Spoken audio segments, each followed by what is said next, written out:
नाज़रीन अस्सलाम वालेकुम एंड गुड इवनिंग। कानून और आप और अली बुखारी दोनों आपकी खिदमत में हाजिर हैं। अपने प्रोग्राम का आगाज़ करते हैं आज 18 जनवरी 2016 को। सबसे पहले अपनी अनाउंसमेंट करता चलूँ, इस हफ्ते जो इंशाल्लाह लोगों से मुलाकात होगी आउट ऑफ लंदन, वो मैनचेस्टर में मुलाकात होगी। पिछले हफ्ते बर्मिंघम किया था, इस हफ्ते मैनचेस्टर है और अगले हफ्ते फिर इंशाल्लाह बर्मिंघम करूँगा। सो इस हफ्ते मैनचेस्टर, थर्सडे 21 तारीख को यानी जुमेरात वाले दिन 21 तारीख को मैनचेस्टर में लोगों से मुलाकात होगी। अगर आप अपनी अपॉइंटमेंट बुक कराना चाहते हैं ज़रूर कर लीजिए और इंशाल्लाह मुलाकात होती है फिर। अच्छा, अब आज का एक जो पॉइंट मैं डिस्कस करना चाहता था, आज एक बहुत इंटरेस्टिंग केस आया मेरे पास सुबह। आज उनकी कंसल्टेशन थी मेरे साथ। एक साहब आए अपनी फैमिली का केस लेके, उनकी अपील लगी हुई है और अपील उनकी सुनी जानी है फरवरी के महीने में। अब उनकी अपील में तकरीबन कोई 20 दिन 25 दिन का टाइम है अभी। और आज वो जो आके बात बता रहे थे वो ये था कि जी मुझे अभी तक पता नहीं है कि मेरे केस के अंदर मुझे क्या डॉक्यूमेंट्स देने हैं, तो मैं एक सेकंड ओपिनियन के लिए आपके पास आया हूँ। मुझे इस चीज़ की हैरानगी हो रही थी कि मैं यहाँ पे प्रोग्राम में अक्सर कहता रहता हूँ और बात करता रहता हूँ कि आपकी अपील आपके लिए नहायत ज़रूरी है। उस अपील के अंदर आपको जब कोर्ट में मौका मिलता है जज के सामने बात करने का, तो वो मौका वो होता है, वो सुनहरी मौका होता है जब आपने उधर अपनी सारी कहानी बयान करनी है और आपके पास ये चांस है कि आप जज को अपनी बात का एतबार दिला सकें, जिसको हम क्रेडिबिलिटी कहते हैं। अब जो लोग तो अपील्स में जा चुके हैं पहले या किसी और का सुन चुके हैं, वो शायद इस चीज़ को समझते हों कि क्रेडिबिलिटी की क्या इंपॉर्टेंस होती है। क्रेडिबिलिटी का मतलब सारा के सारा ये है कि क्या जज को आपकी बात पे एतबार है या नहीं। दूसरी चीज़ जो इस केस में बहुत इंपॉर्टेंट थी और जो आज मैं हैरान हो रहा था देख के, वो ये कि केस जब उनका डाला गया तो उस वक्त ग्राउंड्स कुछ और थे। जब उनका टाइम जैसे जैसे गुजरता गया, उनके बच्चों को भी 7 साल हो चुके हुए हैं और उनके जो ग्राउंड्स ऑफ अपील जब मैंने देखे, उनके ग्राउंड्स के अंदर ह्यूमन राइट्स का, बच्चों का कहीं पे कोई मेंशन ही नहीं था। अब मेरे पास अगर ये केस होता तो मैं इसको शुरू से क्या करता कि मैं कहता कि जी आपके जब आपकी अपील की गई उससे जो आपके ग्राउंड्स हैं, अगर बाद में जाके कुछ इसमें तब्दीली आती है, कोई ऐसी नई बात आती है कि जो आपके केस में होनी ज़रूरी है, तो आप अपने ग्राउंड्स ऑफ अपील को वेरी भी कर सकते हैं, यानी आप उसको बदल सकते हैं, उसके अंदर आप कुछ एडिशन कर सकते हैं। अगर आप वो एडिशन नहीं करते तो कोर्ट में जाके अगर आप पहली दफ़ा वो चीज़ पेश करते हैं तो आपकी उस सारे ग्राउंड्स को रद्द किया जा सकता है, ये कह के कि आपके पास पहले मौका था और आपने अपील के वक्त इन चीज़ों को इस्तेमाल नहीं किया या इन बातों का जिक्र नहीं किया।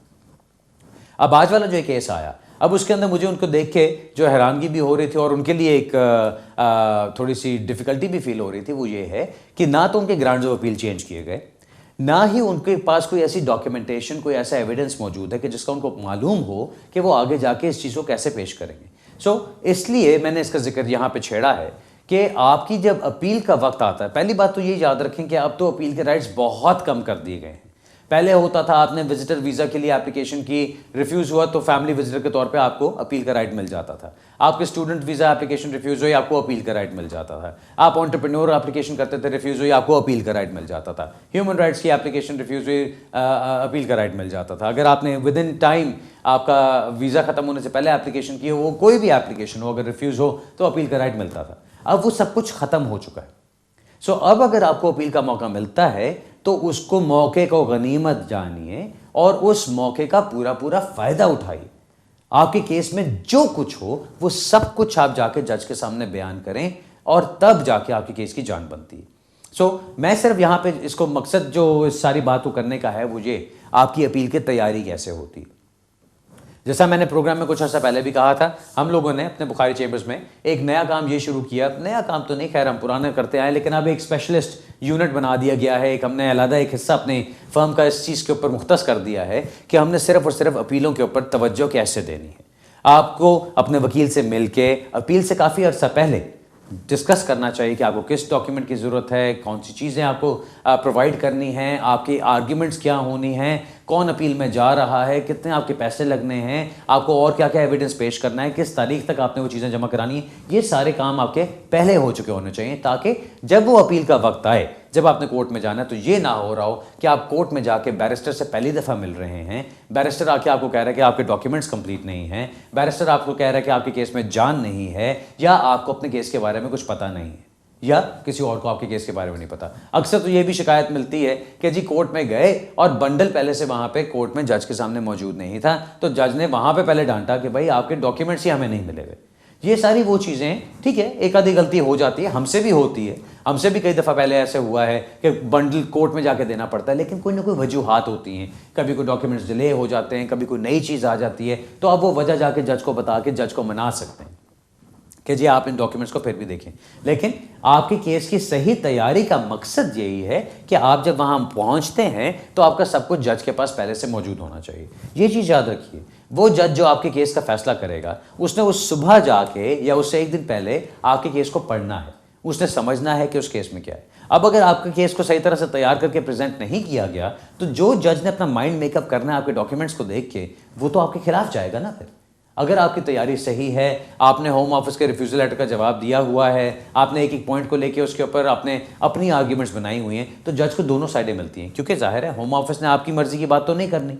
होम ऑफिस की तरफ से जब रिफ्यूज़ किया जाता है आपको, तो वो तो एक एक नुक्ता निकालते हैं जो कि आपके केस को नुकसान पहुँचाता है, जो आपके केस के खिलाफ चाहता है। सो अगर आपकी तरफ से वो सारी चीज़ें कंप्लीट नहीं होती हैं, तो ऑब्वियसली वो आपके केस की एक वीकनेस हो जाती है। मेरा मशवरा सिर्फ इसमें, या मेरी कहने का इसको आज बात करने का जो मकसद है वो सिर्फ ये है कि वो लोग जो अपील्स में जाना चाह रहे हैं या जिनको अपील के मौके मिल रहे हैं, उन अपील्स को बहुत अच्छी तरह से प्रेजेंट कीजिए। मैं जानता हूँ कई लोग कोशिश करते हैं कि जी बस सस्ते से सस्ता काम हो जाए। सस्ता काम हमेशा अच्छा नहीं होता, इसलिए ये याद रखिए कि प्रॉपर वकील जो आपके लिए काम करेगा, वो ठीक है पैसे तो अपने चार्ज करेगा, लेकिन अगर वो आपका काम सही तरह से करेगा तो आपकी ज़िंदगी आगे बन सकती है। इस चीज़ का बहुत ख्याल रखिएगा। मेरा ख्याल है आप अपनी फ़ोन कॉल्स की तरफ चलते हैं। पहली कॉल लेते हैं जी। हेलो हेलो, अस्सलाम वालेकुम। वालेकुम। सर जी, फर्स्ट ऑफ ऑल तो आपका बहुत बहुत थैंक यू जो आप सबकी हेल्प कर रहे हैं इस तरह। थैंक यू वेरी मच जी, यू मोस्ट वेलकम। मैं जो कर सकता हूँ मैं कोशिश करता हूँ कि करता रहूँ यहाँ से। जी बताइए आपका सवाल क्या है। आप हेल्प कर रहे हैं। एक क्विक क्वेश्चन है, लास्ट वीक मैंने आपसे क्वेश्चन पूछा था कि डिस्क्रिप्शन लीव की एक्सटेंशन है और वो केयर अलाउंस ले रहे हैं, तो आपने कहा था there is no problem with it, but other thing आपको मैं बताना भूल गई कि केयर अलाउंस के साथ वो एक बेनिफिट और भी ले रहे हैं, एम्प्लॉयमेंट एंड सपोर्ट अलाउंस। और जब उनकी लास्ट एक्सटेंशन हुई थी उस वक्त वो कोई भी बेनिफिट नहीं ले रहे थे, तो ये अफेक्ट करेगा, और अगर करेगा तो वो दूसरे बेनिफिट छोड़ देते हैं। ओके, और कुछ नहीं, that's all, thank you. Okay, चलें ठीक है। मैं आपको सिर्फ इतना ही कहूंगा जी, कैरियर्स अलाउंस लेने में कोई मसला नहीं, बिकॉज कैरियर्स अलाउंस जो होता है वो आपकी इनकम के तौर पे काउंट हो सकता है। लेकिन अगर वो एम्प्लॉयमेंट बेनिफिट वगैरह या कोई वो जॉब सीकर्स अलाउंस टाइप चीज़ ले रहे हैं, तो वो चीज़ ठीक नहीं है। उसको फ़ौरन बंद करें, और जो एजेंसी से जहाँ से उनको वो मिल रहा है उनसे रब्ता करें कि जी मैं ये गलती से लेता रहा हूँ और मुझे ये अलाउड नहीं था, सो मैं आपको ये वापस करना चाहता हूँ। उनके साथ एक इंस्टॉलमेंट प्लान बना के उनको वापस करें और उनसे कन्फर्मेशन ले लें कि ये सब कुछ गलती में हुआ है और अब वो इस चीज़ को कंटिन्यू नहीं कर रहे। अगर वो ऐसा कर लेते हैं तो फिर उनकी उम्मीद बन जाती है कि जब वो एप्लीकेशन करेंगे तो उसमें बता सकते हैं कि उन्होंने कोई बेनिफिट्स नहीं लिए हैं, क्योंकि उन्होंने उनको वापस करने का पूरा इंतज़ाम पहले से कर रखा है। और वो भी उनको डिक्लेयर करना चाहिए कि मैं पहले बेनिफिट्स ले रहा था, गलती से ले रहा था, अब मैं वापस कर रहा हूँ, मेरा उनके साथ पूरा इंस्टॉलमेंट प्लान बना हुआ है और मैं उनको पैसे वापस कर रहा हूँ। वो चीज़ उनके लिए बेहतर रहेगी। अगर आपने उनको डिक्लेयर ना किया ये सोचते हुए कि अच्छा अब तो बंद कर दिया, अब चुप रहो, बताने की ज़रूरत नहीं है, तो वो मसला यूँ बन सकता है कि अगर वो फाइंड आउट कर लेते हैं कि इन्होंने बेनिफिट्स लिए हैं, तो आपकी एप्लीकेशन को पैराग्राफ 320 में रिफ्यूज़ किया जा सकता है, ये कह के कि आपने कोई इन्फॉर्मेशन विदहोल्ड की है उनसे, आपने उनसे कोई बात छुपाने की कोशिश की है। अगर ऐसी चीज़ होती तो आपकी एप्लीकेशन को वो रद्द कर सकते हैं, रिफ्यूज़ कर सकते हैं, उससे बचिएगा। ऑलराइट जी, बेस्ट ऑफ लक। अगला सवाल लेते हैं जी। हेलो, अस्सलाम वालेकुम सर। जी वालेकुम। सर मेरे आपसे क्वेश्चन है, दो पार्ट हैं इसके। एक तो ये कि मैं एमबीए की स्टूडेंट हूँ अभी, और मुझे फर्दर स्टडीज के लिए पीएचडी के लिए अप्लाई करना है। तो जहाँ तक मैंने अभी इन्फॉर्मेशन ली है, कुछ लोगों ने कहा कि बैक होम जाना पड़ेगा, कुछ ने कहा कि यहीं से अप्लाई हो जाएगा, तो थोड़ा कंफ्यूजन हो रहा है। तो अगर आप इसको प्लीज क्लियर कर सकें। ओके। और सेकंड ये है कि मेरा बेबी अभी हुआ 30 नवंबर को लास्ट ईयर, तो अभी ईस्टर हॉलीडेज में मैं प्लान कर रही हूँ 2 वीक्स के लिए बैक होम जाने के लिए। तो उसके लिए मुझे पूछना था कि इसका वीजा, ऑब्वियसली पासपोर्ट तो हम बनवाएंगे ट्रैवल के लिए, तो वीजा इसका हमें यहाँ से अप्लाई करना पड़ेगा या वहाँ कैसे मतलब ट्रैवल करेगा? हमारे पास अभी 7 मंथ्स का वीजा बाकी है। ओके, चलें ठीक है, मैं बताता हूँ जो पहला आपका सवाल है कि जी आप स्टूडेंट वीज़ा स्विच करना चाहते हैं तो यहाँ से कर सकते हैं कि नहीं, जहाँ तक मेरी अकल समझ और एक्सपीरियंस और नॉलेज कहता है वो ये कि नवंबर में जो रूल्स में चेंजेस आई हैं उसमें उन्होंने कहा है कि स्टूडेंट्स अगर अपना वीज़ा स्विच करना चाहते हैं किसी और कैटेगरी में या कोई एक्सटेंशन भी कराना चाहते हैं तो उनको वापस अपनी कंट्री जाना पड़ेगा। लेकिन मैं आपको यहाँ पे ये कहता चलूँ कि क्योंकि आप PhD में जा रहे हैं, अपनी यूनिवर्सिटी से या अपने कॉलेज से जिस किसी से भी आप करना चाह रहे हैं उनसे कहिए कि वो आपको अप टू डेट इन्फॉर्मेशन इस पर ज़रूर लेके दें, क्योंकि उनको जो कॉन्फर्मेशन मिलेगी, मेरे नॉलेज में कुछ ऐसा भी है कि एक दो ऐसी यूनिवर्सिटीज़ हैं जिनको उन्होंने अलाउ किया है कि उनके स्टूडेंट्स यहीं से स्विच कर सकें। अगर ऐसा है और आपकी यूनिवर्सिटी उसके अंदर आती है तो आप यहीं से कर सकते हैं। अदरवाइज जहाँ तक मेरी इन्फॉर्मेशन जाती है उसमें यही है कि आपको वापस जाना पड़ेगा। जो दूसरा आपका सवाल है बच्चे के बारे में, देखिए अगर आपने बच्चे का पासपोर्ट बनवा लिया और आपने ट्रैवल करना है तो आप यहाँ से ट्रैवल करने में तो आपको कोई मुश्किल नहीं होगी, कोई दिक्कत नहीं होगी, क्योंकि यहाँ से जाते हुए आपका वीज़ा कोई नहीं चेक करेगा। वापस आते हुए आपको प्रॉब्लम होगी, सो आपको फिर जाके अपनी कंट्री में जाके वीज़ा अप्लाई करना पड़ेगा। अब अगर आपके पास 7 महीने का वीज़ा है और आप अभी यहीं से करना चाहते हैं तो आप जाके उसके लिए अभी डिपेंडेंट के तौर पर करवा लीजिए अपनी ट्रैवल करने से पहले। वो आपके लिए मेरे ख्याल है सबसे बेहतरीन सोल्यूशन रहेगा। वो ज़रा जल्दी भी हो जाएगा। आपके पॉइंट्स पे सिस्टम की एप्लीकेशन के अंदर डिपेंडेंट का वीज़ा लगना है, जो PBS डिपेंडेंट की एप्लीकेशन है, कोई ज़्यादा टेक्निकल एप्लीकेशन नहीं है। आपके पास अपने मेंटेनेंस फंड्स होने चाहिए, आपका वीज़ा होना चाहिए, आपका कॉलेज चल रहा हो, सारा कुछ हो तो फिर कोई इसमें इशू नहीं। लेकिन अगर आप वापस जाके करते हैं तो वहाँ पर ज़रा प्रोसेस शायद थोड़ा सा ज़्यादा लेंथी हो जाएगा। मेरे नज़दीक तो बेहतर यही होगा अगर आप यहीं से स्विच करने की बात करो, यहीं से अगर आप उसको डिपेंडेंट का वीज़ा लगवा लें तो वो आपके लिए बेहतर होगा, ताकि आप जब वापस जाएं तो आपको वापस आने जाने में किसी किस्म की कोई दिक्कत ना हो। ओके जी, बेस्ट ऑफ लक जी। अगला सवाल लेते हैं जी। हेलो जी, अस्सलाम वालेकुम। कैसे हैं बखैर, सब ठीक है? अल्हम्दुलिल्लाह जी, ठीक। अच्छा, मेरे 3-4 सवाल हैं छोटे छोटे। अच्छा बताइए। हम जा रहे हैं, अभी हमारी डिस्क्रिशनरी लीव जा रही है, दूसरी खत्म हो रही है, तो हमने इंडेफिनेट अप्लाई करना है। आपको 3-3 साल की मिली थी? हाँ जी, मेरी फैमिली के साथ जी।